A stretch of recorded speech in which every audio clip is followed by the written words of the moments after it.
नमस्कार, मैं मनीष स्वागत करता हूं आपको अपने इस यूट्यूब चैनल पे। दोस्तों, आपके सामने केमिस्ट्री का कुछ महत्वपूर्ण प्रश्न एनसीईआरटी से उठा के लाके यहाँ पे पटक दिए गए हैं। ठीक है, यानी कि यहाँ पे आपको एनसीईआरटी के वो चुनिंदा क्वेश्चन कराए जाएंगे जो कि आप ये कहते हैं कि हम पढ़ते हैं लेकिन चीज़ें हमें मिलती नहीं है। फैक्ट बीच लाइन में रहता है लेकिन हमें मिलती नहीं है। तो वही सब चीज़ें मैं यहाँ पे आपको कराता हूँ एनसीईआरटी से।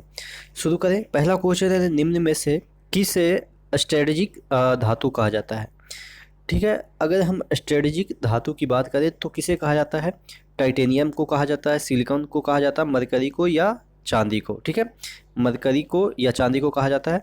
तो देखिए, अगर हम बात करें स्ट्रेटेजिक धातु की तो ये कहा जाता है टाइटेनियम को।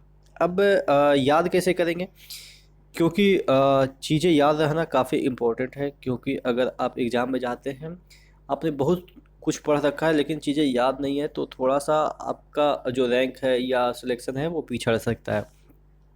तो स्ट्रेटजी कौन बनाते हैं। स्ट्रेटजी पढ़े लिखे लोग ही बनाते हैं। अपन लोग गंवार लोग तो हैं, कुछ भी काम कर देते हैं, शुरुआत कर देते हैं ऐसे ही बिना स्ट्रेटेजिक बनाए। तो पढ़े लिखे टाई लगा के घूमते रहते हैं। ठीक है, तो इस तरह से हम याद रखेंगे कि जो टाई लगा के ऑफिस वगैरह जाते हैं वही स्ट्रेटजी बनाते हैं कि कैसे काम करनी चाहिए, कैसे अर्बन डेवलपमेंट होगा, कैसे रूरल डेवलपमेंट होगा, कैसे हवाई अड्डा बनेगा। इस तरह के जो स्ट्रेटजी बनाते हैं वो टाई लगा के ऑफिस में जाते हैं या घूमते रहते हैं। ठीक है, तो इस तरह से टाइटेनियम को हम याद कर लेंगे। बायोगैस में मीथेन का प्रतिशत कितना है। ठीक है, बायोगैस यानी कि बायोलॉजिकल गैस की बात कर रहा है। और ये जो मीथेन भी है वो बायोलॉजिकल ही गैस है। क्यों? क्योंकि अगर आप धान के जो खेत होते हैं, ठीक है, वहाँ आप मार्सी लैंड देखे होंगे, यानी कि दलदली भूमि देखे होंगे, वहाँ पे भी मीथेन की उत्पत्ति होती है। क्योंकि चीज़ें सड़ जाती है उसके अंदर, ज़मीन के अंदर, जिसकी वजह से, सड़ने की वजह से वो जो दलदली क्षेत्र होता है वो क्या उत्पन्न करता है, मीथेन गैस। ये पूछा जाता है कि दलदली क्षेत्रों में कौन सा गैस उत्पन्न होता है। आपके आंसर होते हैं मीथेन। क्यों होते हैं आपको पता नहीं।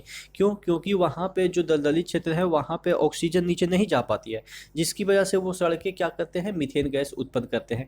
तो वही पूछा जा रहा है आपके पहले तो ऐसा होता था कि पहले बायोगैस बनाया जाता था, हर एक मोहल्लों में या आपके गांव में मिल जाता, लेकिन अब तो थोड़ा कम हो गया है। तो वहाँ पे जो मीथेन उत्पन्न होता है उसमें कितना प्रतिशत मीथेन होता है, तो उसमें जो बायोगैस होता है उसमें तकरीबन 75%, अराउंड 75। एग्जैक्ट की बात नहीं कर रहा क्योंकि एग्जैक्ट तो डिपेंड करता है उसमें किस तरह के कूड़ा कचरा या गार्बेज डाले गए हैं। ठीक है, तो अराउंड 75% बायोगैस में क्या होता है, मीथेन होता है। इससे रिलेटेड और भी जो प्रश्न बन सकते थे वो मैंने आपको करा दिया। मालसी गैस से रिलेटेड मैंने करा दिया, याद करने का तरीका बता दिया कि बायोगैस का मतलब ही होता है मीथेन के लगभग। ठीक है, क्योंकि वो बायोलॉजिकल टर्म से निकलता है। ठीक है, बायोलॉजिकल चीज़ों से निकलता है। अगला क्वेश्चन की ओर बढ़ते हैं। द्रव्यमान संरक्षण के नियम किसने दिया। आपने केमिस्ट्री में पढ़ा होगा कि जो मास है वो कंजर्व होता है कोई भी रिएक्शन में। ठीक है, अगर आप के टीचर 9th या 8th क्लास में सिखाए होंगे तो आपने सीखा होगा कि कैसे कोई भी रिएक्शन का जो मास है वो कंजर्व करने के लिए हम कभी 2 से इधर मल्टीप्लाई कर देते हैं, कभी 2 से उधर मल्टीप्लाई कर देते हैं, कभी 3 से मल्टीप्लाई कर देते हैं, ताकि क्या हो कि हमारा जो मास है वो कंजर्व रहे।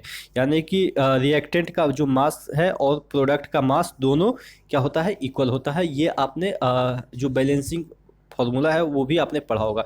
ठीक है, मास कंजर्वेशन अगर आपने पढ़ा होगा तो यही पूछा जा रहा है कि जो मास कंजर्वेशन यानी कि द्रव्यमान संरक्षण के जो नियम है उसको किसने दिया था। तो ये जो मास कंजर्वेशन का जो नियम है वो लेवोजियर ने दिया था।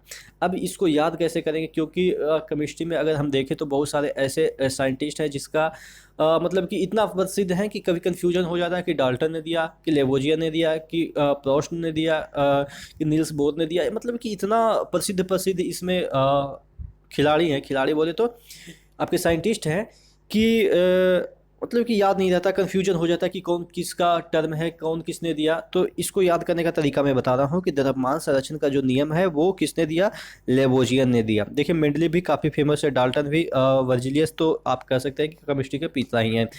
तो याद कैसे करेंगे लेवोजियर को। देखिए, द्रव्यमान पहले के ज़माने में क्या होता था कि जितना द्रव्यमान आप देते थे उतना ही द्रव्यमान का ऑब्जेक्ट आपको कोई दूसरा देता था। यानी कि आप 1 किलो अमरूद दे रहे हैं तो सामने वाला के पास अगर आम है तो 1 किलो आपको आम देगा। ऐसा ही पहले होता था द्रव्यमान संरक्षण के सिद्धांत, जैसे आप समझ सकते हैं, ठीक है। एक टूटा फूटा लैंग्वेज में मैं आपको समझा रहा हूँ कि पहले इतना तो किलो या ये सोना चांदी पैसा तो था नहीं। पहले इसी तरीके से द्रव्यमान का संरक्षण होता था, जितना ये देता था गेहूँ उतना वो चावल देता था, तो इस तरह से होता था पहले व्यापार। तो इसको कैसे याद रखेंगे? द्रव्यमान जितना लेगा लेबो, जितना लेगा वो उतना ही देगा द्रव्यमान, ठीक है। इस तरह से याद रखिएगा कि जितना लेगा वो उतना ही देगा द्रव्यमान, ठीक है। अगला क्वेश्चन की ओर बढ़ते हैं। किसी भी यौगिक में तत्व हमेशा एक निश्चित अनुपात में उपस्थित होते हैं, इसे स्थिर अनुपात का नियम कहा जाता है, जिसे किसने दिया था? यानी कि यहाँ पे कांस्टेंट प्रपोर्शन की बात कर रहा है, कांस्टेंट प्रपोर्शन की बात कर रहा है। यानी कि कोई भी अगर यौगिक है, जैसे सपोज आपको मैं एक एग्जांपल दूँ तो H2O। अब इसमें अगर आपको पानी बनाना है तो आपको 2 ही हाइड्रोजन और 1 ही हाइड्रोजन की आवश्यकता है। ये नहीं कि अगर आपको पानी बनाना है तो जल्दीबाजी में थोड़ा सा एक्साइटेड होकर 4 इसमें ऑक्सीजन मिला दिए तो नहीं बनेगा, ठीक है। तो यानी कि ये क्या कह रहा है कि कांस्टेंट प्रपोर्शन, यानी कि जो प्रपोर्शन होगा, रेशियो होगा, वो समान होगा। यानी कि ये अगर H2 यानी कि हाइड्रोजन के 2 एटम होंगे और ऑक्सीजन के 1 एटम होंगे तभी पानी बनेगा। ऐसा नहीं है कि जोश में हमने हाइड्रोजन के 10 लगा दिए एटम, सोचे कि अब तो ज़्यादा पानी बनेगा, ऐसा नहीं होगा। तो यानी कि ये जो कांस्टेंट प्रपोर्शन की बात कर रहा है, वो कौन से साइंटिस्ट ने बताया था कि कोई भी यौगिक, कोई भी कंपाउंड अगर बनेगा तो उसमें कांस्टेंट प्रपोर्शन ऑफ आपका जो रूल है वो फॉलो होगा। तो ये दिया था जोसेफ प्रॉस्ट ने, ठीक है। अब याद कैसे करेंगे कि अगर कोई कंपाउंड सेफ है, कंपाउंड सेफ है मतलब कि एक प्रॉपर शेप ले चुका है, या आप कह सकते हैं सेफ है, इसको अब आप नहीं हटा सकते हैं, या दूसरा कंपाउंड नहीं बन सकता है। यानी कि एक पर्टिकुलर कंपाउंड बनने के लिए एक सेफ कंपाउंड, जोसेफ को इस तरह से याद रखेंगे, एक पर्टिकुलर सेफ कंपाउंड बनाने के लिए आपको एक पर्टिकुलर रेशियो में ही इसको मिलाना पड़ेगा, ठीक है। इस तरह से हम याद करेंगे कि जोसेफ प्रॉस्ट ने ये बताया था कि कोई भी कंपाउंड एक फिक्स रेशियो के अकॉर्डिंग ही बन सकता है, ठीक है। तो ये भी आपको याद हो जाएगा। अगला, एक AMU का मान ग्राम में कितना हो सकता है? यानी कि एटॉमिक मास यूनिट, ठीक है, एटॉमिक मास यूनिट। 1 AMU कितना ग्राम होता है ये पूछा जा रहा है। ऑप्शन दे रखे हैं 1.66 इंटू 10⁻24 ग्राम, 1.66 इंटू 10⁻-24 ग्राम, 1.66 10⁻20 ग्राम, और लास्ट ऑप्शन है 1.66 10⁻-20 ग्राम। तो देखिए AMU काफ़ी स्मॉल आप कह सकते हैं क्वांटिटी रखता है। तो ये जो 10⁻24 ग्राम है, आप देखें कितना किलो हो जाएगा, ठीक है, कितना किलो हो जाएगा। ये तकरीबन आप कह सकते हैं अगर 1000 से मल्टीप्लाई करेंगे तो 21,000 किलो हो जाएगा, जो कि आप कह सकते हैं कितना बड़ा अमाउंट हो जाएगा, जो कि गलत हो जाएगा। तो ये कितना हो जाता है 1.66 10⁻-24 ग्राम।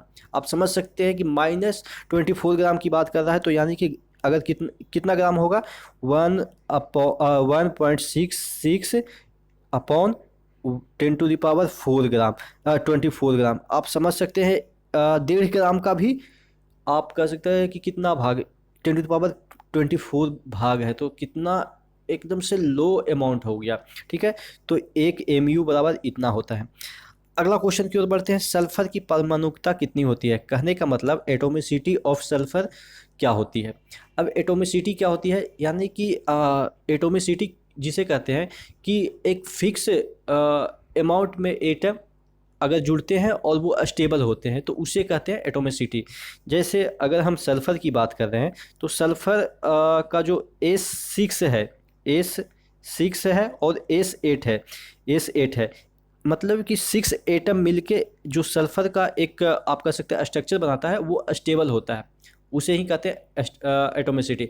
एटोमिसिटी का मतलब ये हुआ कि कोई भी एटम कितना लेके एक स्टेबल कंपाउंड बना सकता है, या आप कह सकते हैं कि एक स्ट्रक्चर बनाता है।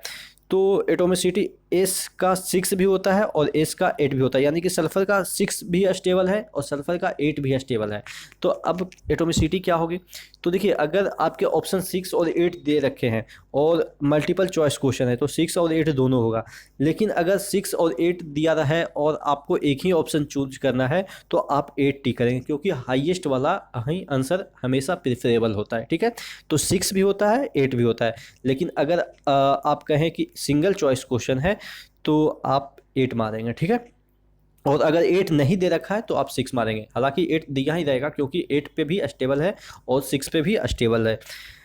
अगला देख लेते हैं, मोल शब्द किसने दिया? मोल शब्द किसने दिया? तो ये दिया था विलियम ओस्टवाल्ड ने दिया था।